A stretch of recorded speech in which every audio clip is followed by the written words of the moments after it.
student body right here, just getting off the beach. Yes, this is a beach parka. Sent out a tweet today about what I know as to be true from a couple of vetted sources about the Bills releasing their 90s uniform. Won't expand any more than the way I structured it. But this episode's not about that. It was pre-recorded. Try to get you guys more in-depth info.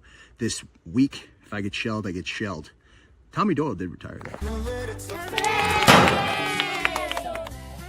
Hey, welcome in to just a refresher course, just something light. Hey, we're back with the original Do crew. I'll introduce this because per usual, the way we started this network, Pat doesn't listen to instructions, and you can find him in the middle and also on Twitter and his dog barking at Pat Bruckness. Pat, I'm so happy you're back. Truly the production quality of the network you came from. My right-hand man, one of my best friends, one of my worst enemies. We got Mr. Boys, we're back. Yes, we are. Nice. We're going to be talking red helmets, and with that, it is a segment that you guys have grown to love. It's called Off the Rack, sponsored by Fat Boy Surf Club. It's good enough for Spencer Brown, good enough for Alec Anderson, good enough for Tommy Doyle on his vacation days. He did retire, by the way. It's good enough for you. Fat Boy Surf Club for all your surfing needs. Big point of contention, big hands up, boys. And I was going crazy. Tell them why I was going crazy, bro. Yeah, I mean, it just couldn't get any information out of anybody. Like, we're in current. We talked to equipment. Were you talking to Pigpen? No, former current, whatever equipment people, working the drive-through window. I mean, if anybody breaks this before me, one, I hope you do. Two, Brady Wings at Hoax. So, anyway, we got no color for you. Probably the most damning thing we got, Matt, was from a former, and they said, "Yo, they're guarding this. They're guarding this like what's that one movie with Nicolas Cage? He's trying to steal the Decoration." Yeah, I can't remember the name. National Treasure. National Treasure. Is that what it is? Aussie or different? Yeah. If you tune into this podcast to hear what we got of Nuggets, we know that Matt. We talked about this before. Since 2023 of April, an ex-college coach of mine worked for Zenith. He can confirm that. Lids were dropped off at one Bills drive, but I mean, dang, man, we're seeing all these player specific helmets, bro. We're seeing Spencer Brown use one. We're seeing Trey White use one. We're seeing Keon Coleman use one. That 3 years in a fast paced game that's centered around player safety, man. That's an eternity. You know what I mean? Well, and the other thing too that we have to remember is that we just put out this morning, and Zach Cohen, the Jersey guy online, he even came out and said that there's the loophole that they can take advantage of, where they can go back at any point and wear anything along the way without having to file anything. So that's anywhere from the standing buffalo to the red helmet to the ones they're wearing now to the anything along the way, jerseys, everything like that. But they never. So here's the thing: they never filed a filing with the league to have an alternate helmet. Matt, this is where I'm unclear. I talked to somebody in game day operations with the league. Mm-hmm. I don't know if that's changed or not. He was unclear. The major policy that changed was you get 4 alternate throwbacks, third helmet. I think it was a bunch of pish posh, Irish word, that you had to have one main shell. I get the concussion, initiative, but like, who doesn't want to see Pat Patriot? Who doesn't want to see the retro, Dolphins logo? I mean, even like a powder blue, Chargers, bolt is cool to see. Yeah. The heart wants what it doesn't have. Yeah, I mean, like the big things that I think to keep it with off the rack, that everybody remembers is, the uniform number changes. You start seeing a lot more eligible, numbers, coming in. They permissioned number 0 to get in the rotation, right? You're starting to see linebackers. It wasn't so stringent that offensive linemen, I guess offensive linemen stayed the same, but defensive backs 0 to 49, linebackers used to be 0 to 50, 90, 99. Brian Bosworth tried to list himself as a safety so he could wear 44, and the league clamped down on those. I guess it's the no fun league, but it's also a game that's consciously being taken over by private equity fanatics and stuff like that, and it's a merchandise moving thing. So. But the third, go ahead. So real quickly. So back to the thing that we were saying. Here, just 1, 2, 3. We start it. back to what we were saying. Zach Cohen put it out there that there's the loophole within the league that they can go all the way back to the beginning and anything they've worn in franchise history. So basically it comes down to it. What they're going to be releasing on July 22nd is either they're going to the Standing Buffalo or they're going to the Red Helmets. There isn't any of this crap that's being put out there by any other network or anything like that. It is the Standing Buffalo or it is the Red Helmets. Not to pat myself on the back. Yeah, I was just getting there. If you let me go through with the tweet that we put out this morning, and I quickly updated it after getting yelled at on Twitter for it from you. Wording matters in these types of things. So syntax. With that being, yes, syntax, wording, whatever you want to call it. That does matter in these type of things, but they have not been fitted yet for new helmets. That could be either they're getting fitted for red helmets or that could be they are swapping decals. Yeah, it's good information, but it's useless information, right? It is. That's also why I said we're just all taking guesses at this point. But the main thing that we have to take out of this is the jersey or the helmet that's coming out on July 22nd is either the Standing Buffalo or the red helmet. I won't stop you right there, and I'll put it on record. That's not a hard date. That's what I've been told. July 22nd is not a hard reveal date. I think it came from Buffalo Rumblings. That's a Saints hard. That's when the Saints are committed to. The 1.5 people I talk to do not know anything about a hard date. Something to think about. No, it's true. Hey, I mean, it's my birthday. So. Just shells. Weren't there other alterations to these? Yeah. I mean, this year, you get 4 games with the throwbacks. And I mean, this doesn't do much for me. I've been wearing the same jeans since I became a narcissistic fucking butt muncher. But you're actually allowed to wear alternate pants, in the playoffs. Whoop-de-doo. So, Pat, thank you for adding value and bringing that up. No problem. And also look for the bet that Pat and I will be placing at some point during the season. Now that Jesse's gone, do you have to do ketchup and mustard? I'll probably still do it because Jesse's still a part of the network. I mean, whatever. If you're a Doom member, you're always a Doom member. Look at me. Because it's the same thing, dude, over and over. Listen. Let's get back on track here. I think that was the first time Pat's ever been the voice of reason. Now that bullshit's over, we are giving you. Dude, you have no idea how fucking funny that was. You motherfucker. All right. You're with the big dogs now, man. You're not building Buffalo. Let's go. Come on with it. The argument's not over until I get a noise violation, boys. This or that, we pose 5 questions. Hang on. First and foremost, where you are, how do you get a noise violation? You're in the lake. You're at the lake. Yeah, you can scream into the void for a while. How are you going to get a noise? That's why this podcast is so marginally successful. Is that AM waves? I feel like I've been outwitted. We will cut that. Come on with it. It isn't the biggest fuck around podcast ever. You're welcome to the Third and Manageable podcast. We did a supplementary thing going, Matt, it's called This or That. We're going to break it up, give you something different. Chop up that commute while you look at that big mound of dirt and that big $1 billion project. It's going to be 5 questions presented by Pat Bruckness. We're going to take 2 sides. If they match, they match. But something's telling me my hatred for Matt is not going to align with the perfectness of which I speak in your Bose car system. Pat, hit me with the first question. So the first question is, Keon Coleman wide receiver 1 ascension or Gabe Davis 2.0? Oh, that's a good question. That's a good question. I'll take this before we kind of. Why do you get to go first? Hold on. Before we get contrarian, I was going to say. You better get control of this room, Pat. I'll let you go first. No, I want to go second. All right. No, that's okay. I'll go first then. So I think Keon Coleman's going to actually have the ascension this year. I really do. I think that they're going to Joe Brady's going to find different ways to use him, whether it's moving him into a big slot role when Dalton Kincaid isn't on the field and they go 5 wide. Maybe try and get him different matchups.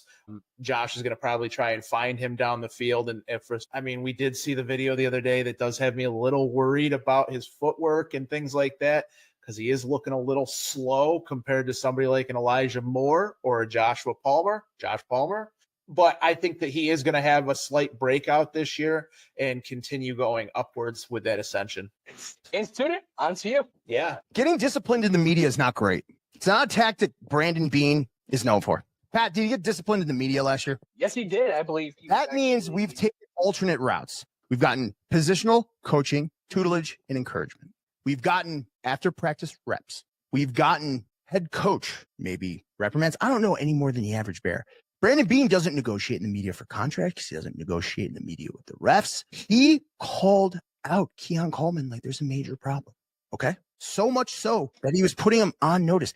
Matt, has he ever done that for another player? Not that I've ever seen. No, does that inspire greatness? It depends. I mean, some people need that like, hey, put up or shut up, let's go, kind of like that motivation type thing. But that's where I'm at, man. It's cause for concern. It's cause for concern. And if I think it's I think it's going to be a lot of what we already know, what we've gotten. Injuries play a little bit deal. So, he bulked up, but he's not the Florida State guy. He's not the go up and get it guy. So I mean, here's the thing. When we get the ball inside the 5-yard line, we're going heavy personnel. We love heavy personnel, and that's not a two-push thing. Yeah. So our big go up and get it, D1 two-sport Anthony, he's not going up and get it. We're putting in 3 tight ends and sometimes Alec. I think Alec, he's a better utilitarian player inside condensed space for what we're trying to accomplish, get in the fucking end zone. Yeah, both of you guys bring up very good points. But I do disagree with you a little bit. Yes, we do like to go to a heavy personnel in the red zone. But there was times last year when we saw Josh Allen throw the ball up to Keon Coleman. We saw it against Seattle 2 times in a row. We saw it against Arizona. We saw it against Miami before that Jordan Poyer cheap shot, which I know some people will say it was a cheap shot. I thought it was a cheap shot. So I'm going to side with Matt on this one. Nuts. I like what people are saying about Keon Coleman this offseason, especially in OTAs. Also, he put on some weight, muscle, and they asked him, how do you feel about your film from last year? He said it was trash, throw it all away. I think he's a guy who's looking to get better, and he has that dog mentality. Look, he switched from being a hooper at Michigan State to being drafted technically second round of the NFL draft. So I am going to disagree with you. You said Keon Coleman is not that jump ball guy, and the Bills like to run more of a heavy personnel package, which they do. But we saw it in games last year against Seattle 2 times in a row where Keon Coleman little brothered Tariq Woolen. We saw it against Arizona. We saw it against the Jets, I believe. Garbage time. And we saw it against Miami on a game-winning drive. To Matt's point about being a wide receiver 1 and taking that ascension, I do agree with that because people in OTAs are saying he's put on some muscle this offseason. You know who else put on a boatload of weight that was a first-round pick? Who? You can figure it out. He got traded to the Bills. Hey, we don't have enough time for that. This is a 30-minute podcast. Let's save it for another episode of Third Manageable. But he's a guy. That's what we think of it. But we are talking about fucking UDFA personnel. Alec Anderson or a first-round pick. Priorities are fucking misaligned, dude. Onto the neck. Fat. What are we talking about? Yes, the second question is Josh Allen secretly better when he's slightly injured? I took it first. You go ahead. I mean, ball don't lie, man. The UCL year, what was that, 2022? What was his passer? I think his passer rating was like over 106. I mean, have we ever got a fully healthy Josh the way he plays ball, dude?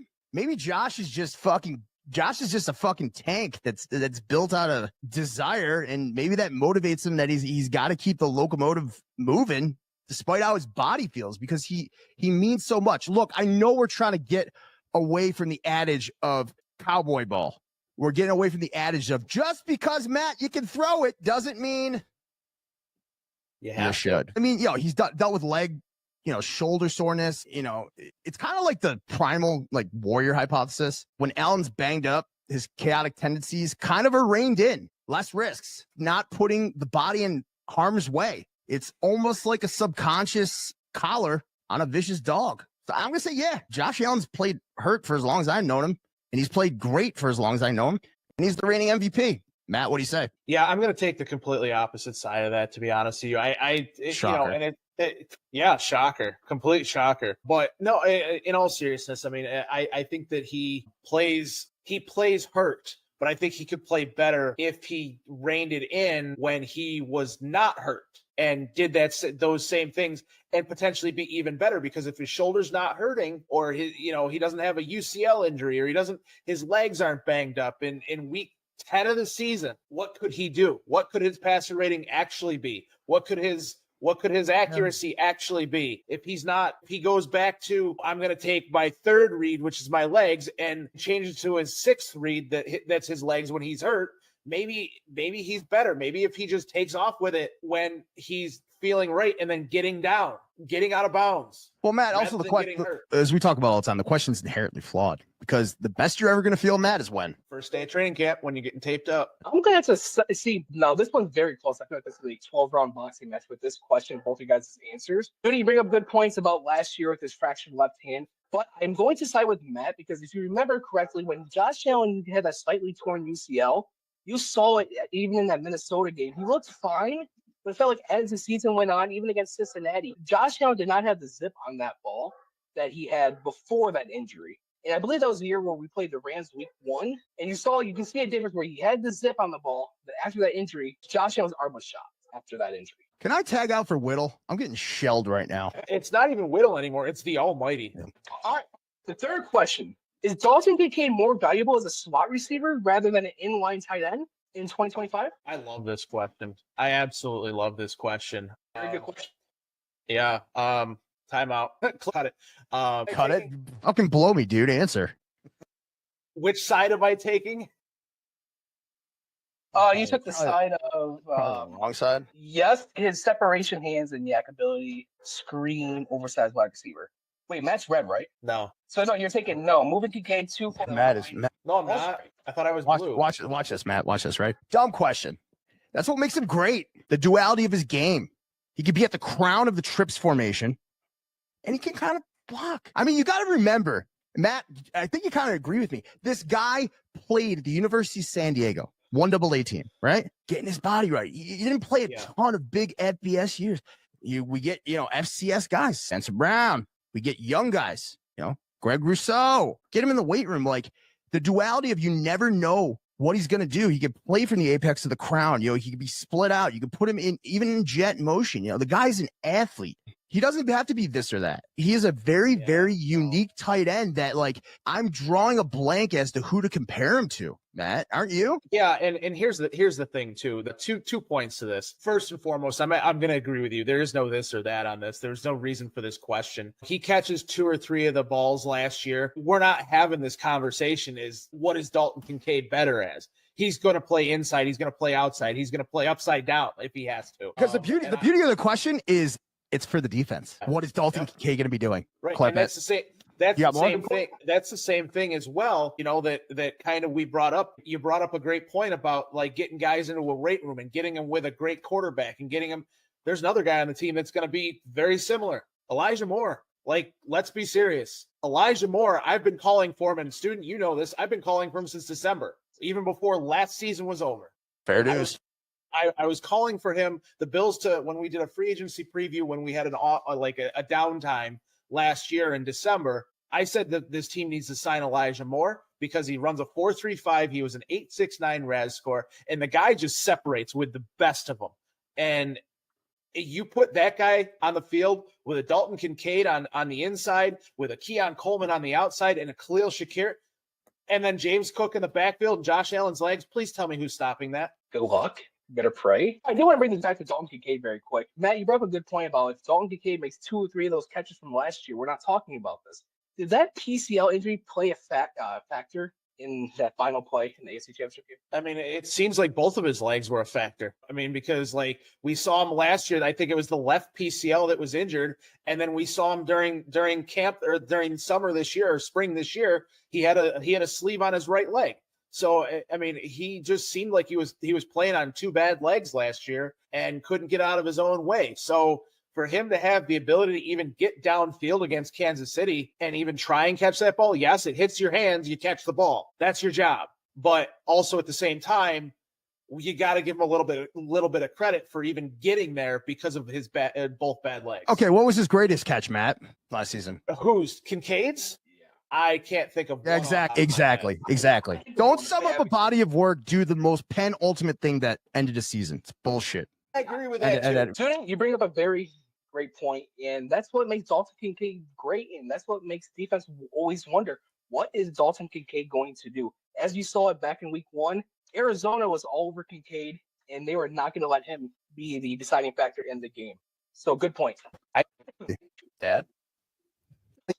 On to question number 4. All of our former favorite player, quick question, Studa. Has he bought a house in New England yet? Question about Diggs. Yes. It sounds like it. What did you ask me? Has he bought a house or maybe even Nah, he's bought some red bottoms. These blood. Are they still together, Cardi B? I don't know. Don't care. Exactly. Who is Stefan Diggs most like? Can I take this one first? Yes. Ooh, can I go first? He's T.O. That was a good joke. He's T.O. I need the ball. Can I go first? Was that a joke? Yes, it was. Absolutely it was. T.O.'s good. T.O.'s good. That was quick. T.O., I mean, you got the whole, he's my quarterback.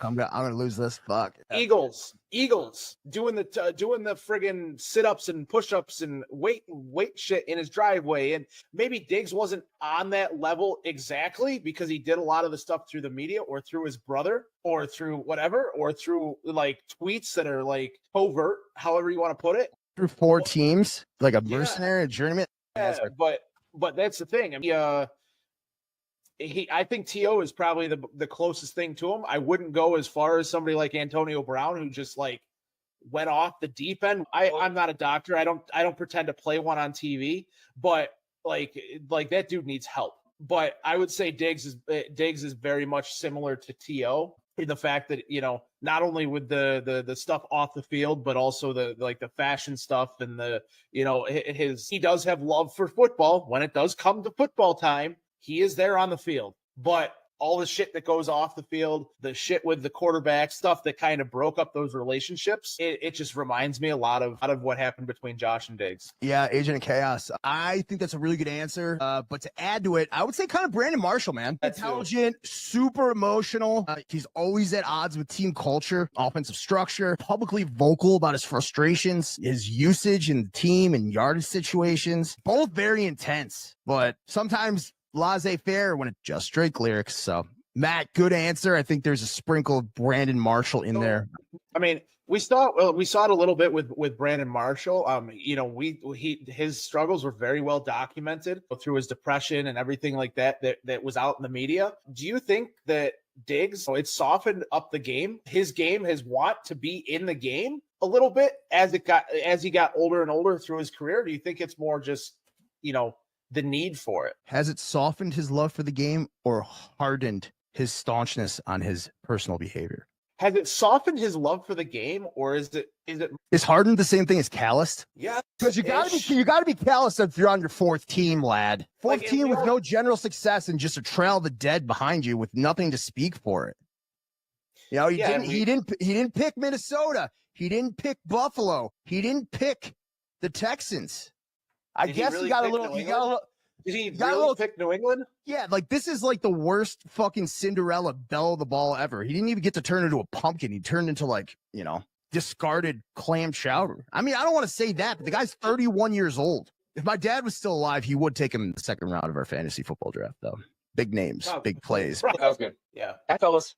Now this one, I'm gonna have to call it a tie. I think Stefan Diggs is in his own category because he does have a little bit of Brandon Marshall, a little bit of T.O. But who else has his brother speak for him through social media? Dalvin Cook. Well, yeah, Dalvin Cook too. I mean, he's always tweeting 20 million. I don't know what he's trying to put in his brother's head. I mean, you're on a contending team, and you just take the. I don't know how much the Bills will offer him. They're 10-0. Dude, man, Pat, you're so fucking negligibly funny. Let me see. All right, the final question we have here: who's the greatest Bill of all time? Is it Bruce Smith or is it Joe Hobart? What? Yeah. Who's the greatest Bill of all time? We saw it when it going around on Twitter. All right. Let's suggest the answers. Hold on. Let me kind of rephrase this because this was kind of my question hole here. Joe Marino earlier put out on. Hello? I think the Almighty took him. Fucking sucks. What are you talking about? Continue with the Borophyll. All right. So earlier today, Joe Marino put out his, with you asking that question, and what kind of led to that is Joe Marino. He kind of put out his Bills Mount Rushmore, right? It was Jim Kelly, Jack Kemp, Bruce Smith, and Josh Allen. Already, Josh Allen. Who's the greatest Bills of all time? Who's the greatest Bill of all time? Student, I know you have one specifically that that you want to go over? He goes by Wiener Dick Dude, Nathan Peterson. Anyway, you're listening to the Third and Manageable podcast. Hope you had a little fun. Happy holidays. And Matt, you don't get to answer. Let's play it out. Hey, Pat. Gonna be seen. Talk about Bruce Smith as we play out. You know he's the greatest. What do you want me to do with that?